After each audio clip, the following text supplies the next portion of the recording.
All right, what's up, my peeps? Joshua Smith here with another GSD Mode podcast real estate tip.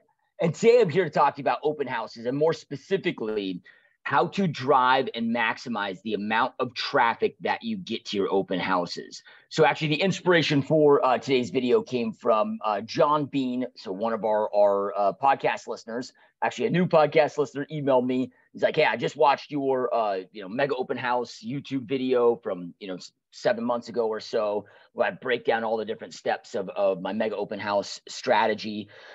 He's in Boise, Idaho, and he's like, hey, I'm doing a bunch of open houses here, not getting anywhere near 30 plus people through an open house, and just, had some follow-up questions in there, but wanted me to really elaborate on that. So I asked him if it was okay for me to do a video on this about his question and shoot him to that, but that way I could also share it with all of you guys.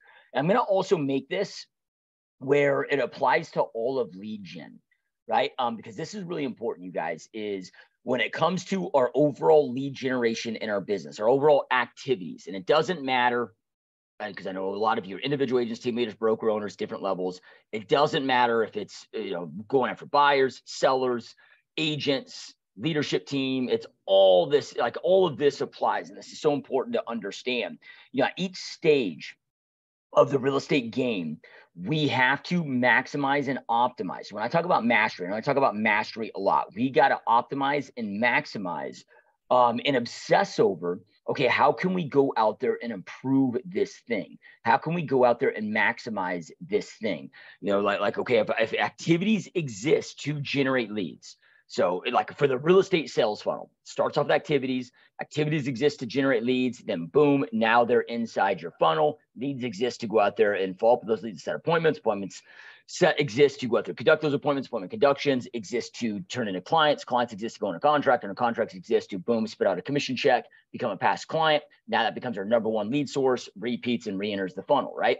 So each stage of that real estate sales funnel, we need to go out there and when I say master, what is mastery? Mastery is just constantly and consistently making sure that we are doing things and growing and optimizing and maximizing everything that we are doing at the highest possible level. So step number one with this, John, and I'm gonna and everybody that's watching and listening too. But again, it was John's question that prompted me to make this video here.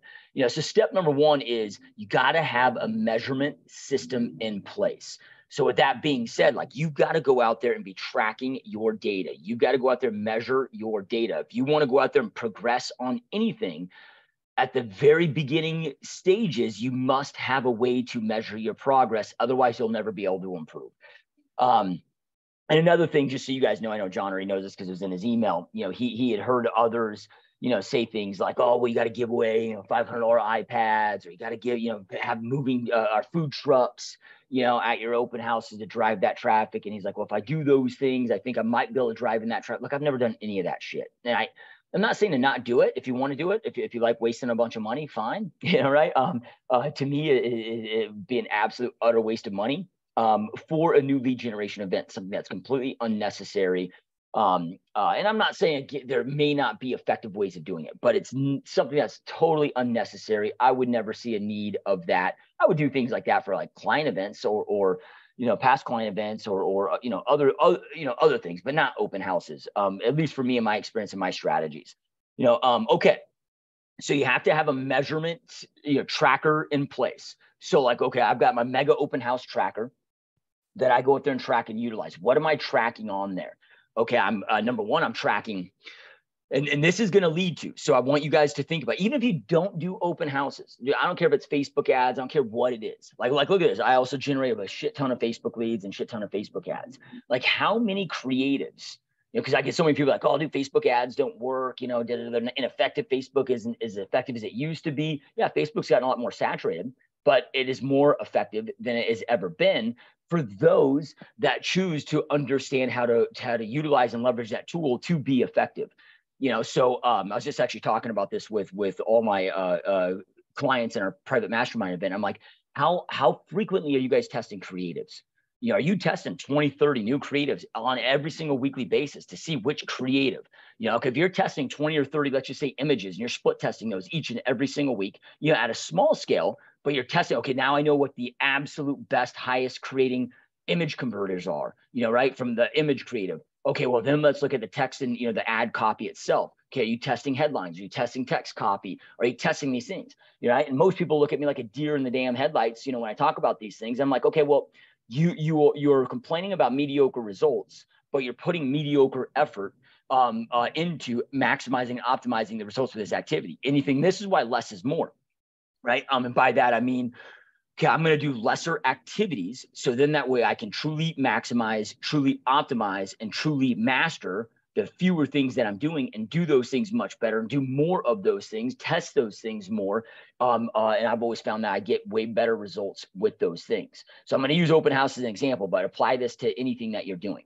Okay, so when I'm tracking this, right? So when we look at an open house, we got a multitude of different stages. So I'm tracking each of these stages, right? So you got, okay, I got the, the open house itself, right? So I've got to identify the house.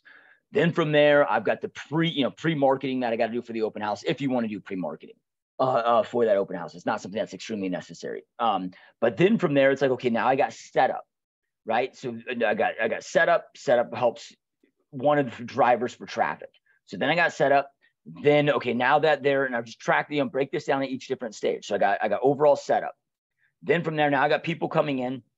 I need to make sure I'm tracking and optimizing how many of the total people came in versus how much accurate sign-ins that I got. So how many actual, so how much foot traffic versus how many total leads with accurate information did I get? So, if I'm tracking and testing that, now I have a measurement of progress, so I can go out there and look for ways to improve the amount of people signing in. Okay, now I got the tour process. What's the tour process exist for? Develop that connection, develop that rapport, get clarity on what our idea, what those people walking that open house are looking for. So then I know how I can support, how I can serve them. So then by the end of that tour, before they leave that open house, then boom, I can go into my appointment setting script, right? And then from there, after they leave, and then now I've got, what is my overall follow-up protocol?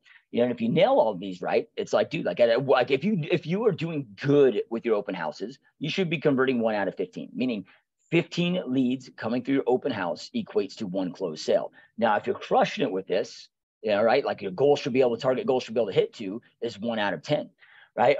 But it takes, okay, each of these different chunks, I'm going to track these, I'm going to measure these, and I'm going to master these, right? So how you master them is every time that you're doing an open house, right? That's kind of like I talked about with Facebook ads. I'm split testing all of these different things, ad creatives, whatever. So each open house, I'm testing new things, right? So, like when I first started doing open houses, I did them traditionally like everybody else. It took me years to really hone all of this stuff in, and I'm testing each different thing, each open house I'm doing, getting a little bit better. Sometimes I do this, well, that shit the bed, that didn't work. I'm doing this, getting better.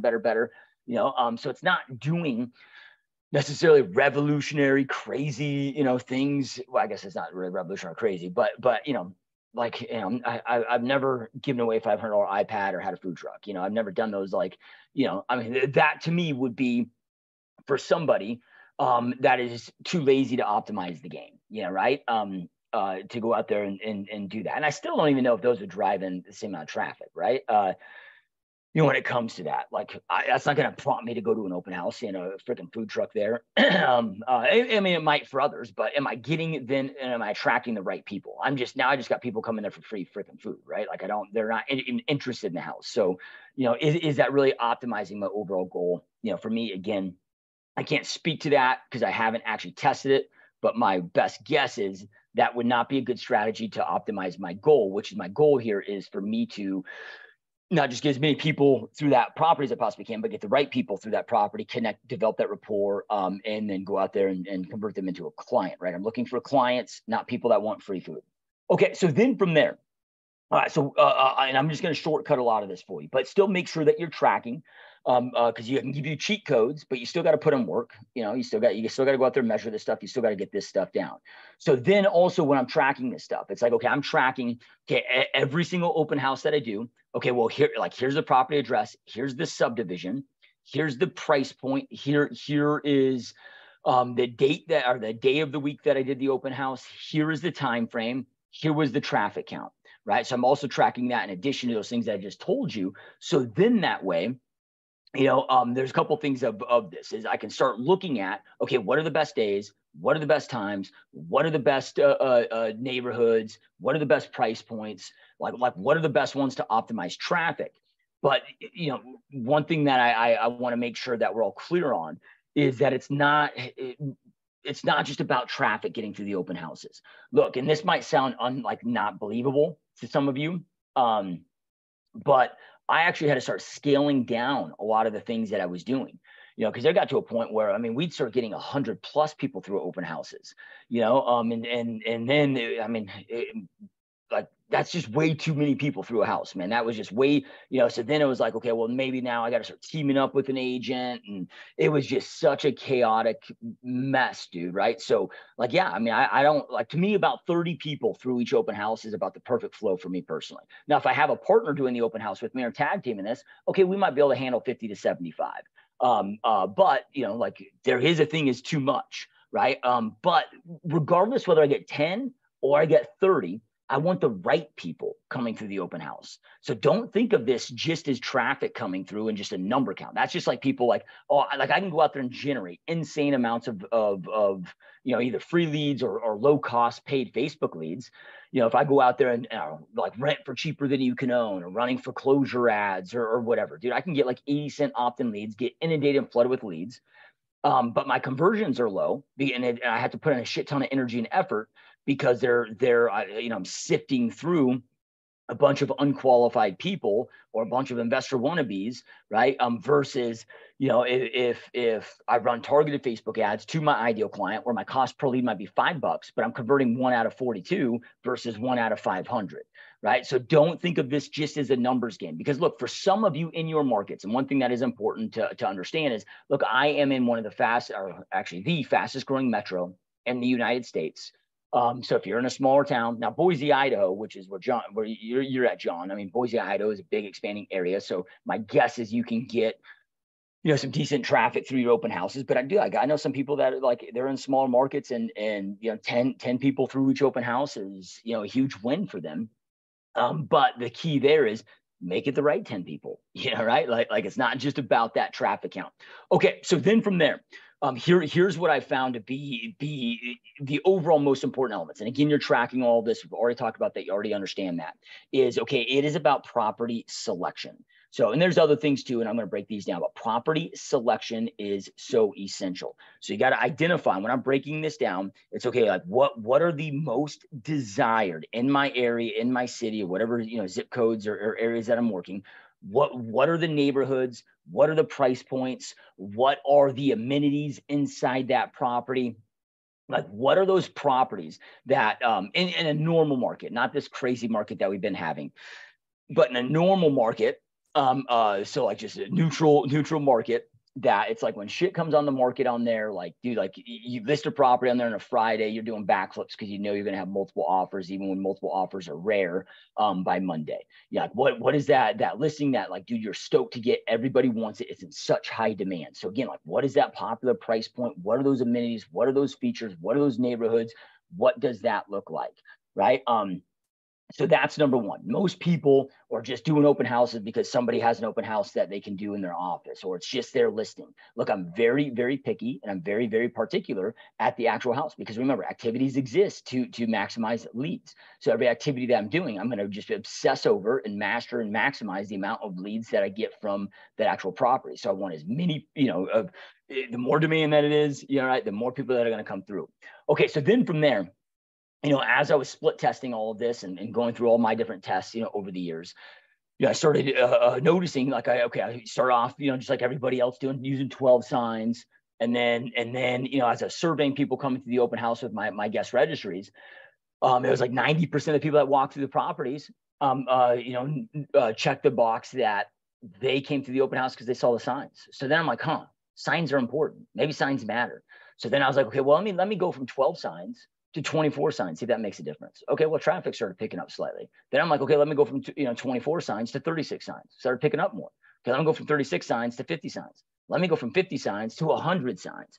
right? Let me see what that traffic then looks like, right? And I found it makes a huge, huge difference. Now, you might have sign restrictions in your area, so make sure that you guys are looking at what your city regulations, city restrictions are, because like I've been fined by places. I've had my signs stolen or taken by, city departments. Sometimes I haven't got those back, and that can be an expensive lesson.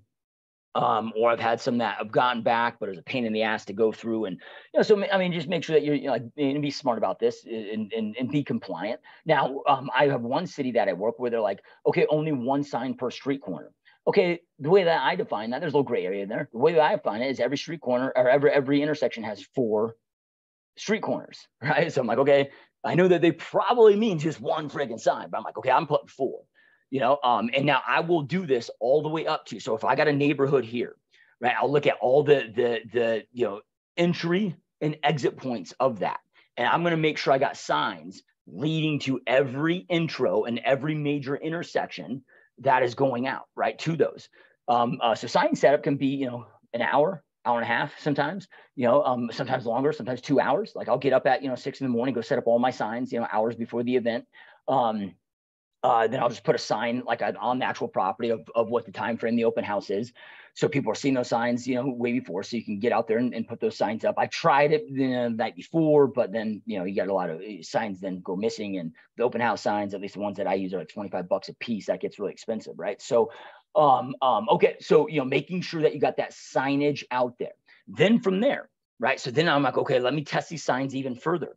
Okay, well, if signage makes such a difference, well, then what if I'm selecting neighborhoods where the property's in demand, I'm in that price point, I'm there, but then neighborhoods that are also, closest to or within a half mile of, a busy intersection. Because if I have a busy intersection that's getting, 10,000, cars going through it on a daily basis, okay, well, I got more eyeballs on those signs. Then I start looking at it further. Okay, I'm looking at, okay, I want to be in a half mile of a busy intersection. So in a perfect world, half mile from a busy intersection, half mile from a busy, like that neighborhood grocery store, right? Because people go to the grocery stores on weekends, they're fucking packed. Yeah, right. So I get a lot of people there and then seeing my signs, right? So my signs are on those street corners of the grocery stores, and then from there, if able. So this is a perfect world. World's not always perfect, right? So busy intersection, grocery store. Now, usually the busy intersection is the grocery store is going to be on a busy intersection, so those kind of work in their favor together. But then from there, it's like also within a half mile of a big new build development, right? I usually don't want to be in the new build development actual subdivision unless it's already like 80-90% built out, and that's usually not the case, right? But the reason why I want to be within a half mile of a new build is I started looking at all these builders. And I'm like, dude, they're putting all this money on radio and TV and, over, now online.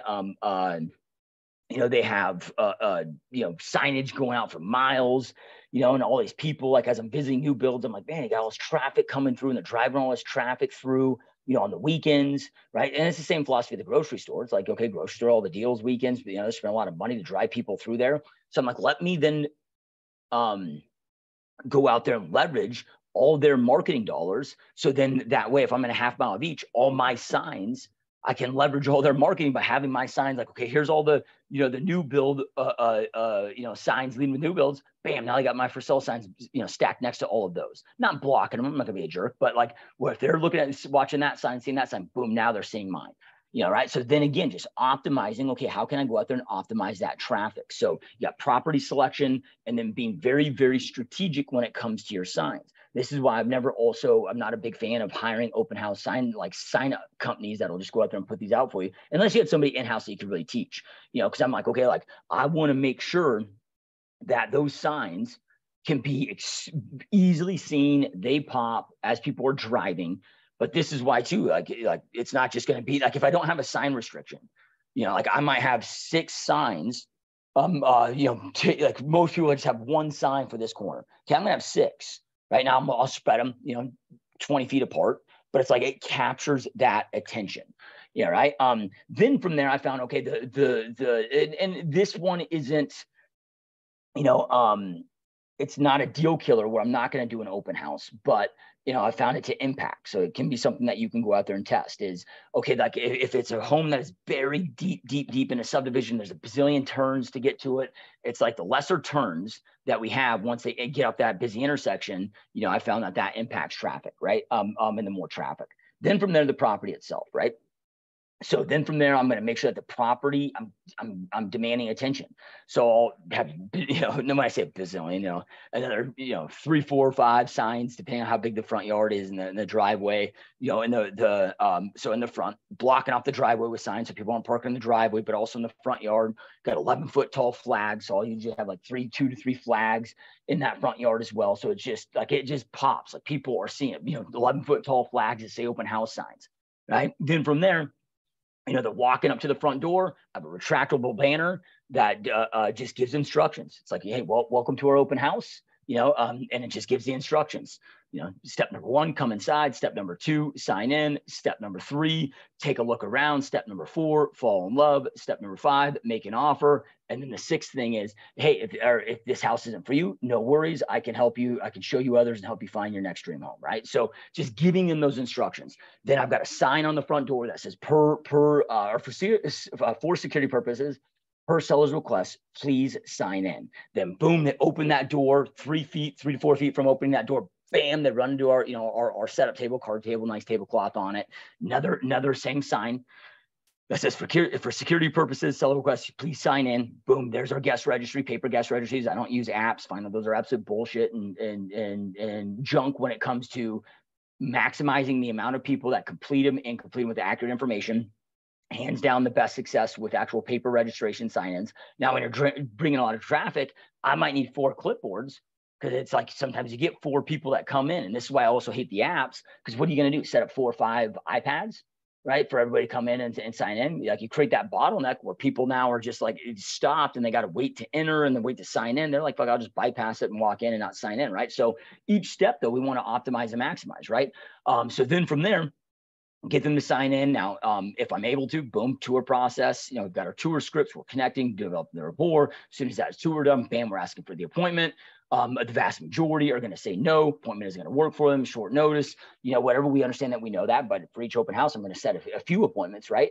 Then from there, what is my follow-up protocol, right? So what does that look like? And our follow-up protocol starts the same day. So I'm going to do a personalized video text to every single person that came in the open house. Then like, my open house isn't done, even though I might have physically taken down everything and left that open house. I don't classify that activity being done till every single one of those leads is set up inside my Perfect Storm CRM. So they're set up, notes on them, got the tag for lead source. I got them set up on their 1,000 email and text strips, got them set up on property alerts. I've got my call tasking drip set up for them, so I can continue following up, because the fortune is in the follow-up. So that's really, kind of overall maximizing that, but again, it's just testing this stuff. And it, like I said, dude, like, you may not get the same amount of traffic that I get in my area. But that is how you'll go out there and at least maximize and optimize the amount of traffic they get. And I see, like, Boise, Idaho, I'd be like, I would be very, very surprised if you can't build out to 30, but my guess is that you're doing these open houses, but you're not actually tracking all the KPIs and not actually really paying attention. Because, dude, it's just, remember, small hinges swing big ass doors, right? So each one of these things that I broke through is like another small hinge, right? So small hinges swing big ass doors. So pay attention to all those small little things, all those steps I walk through make a big difference. So, and then from there, I know in the video that you watched on my YouTube channel, 4 open houses, which I think you said here is 7 months old or so forth. I can't remember when I did it. But on there I mentioned Facebook ads.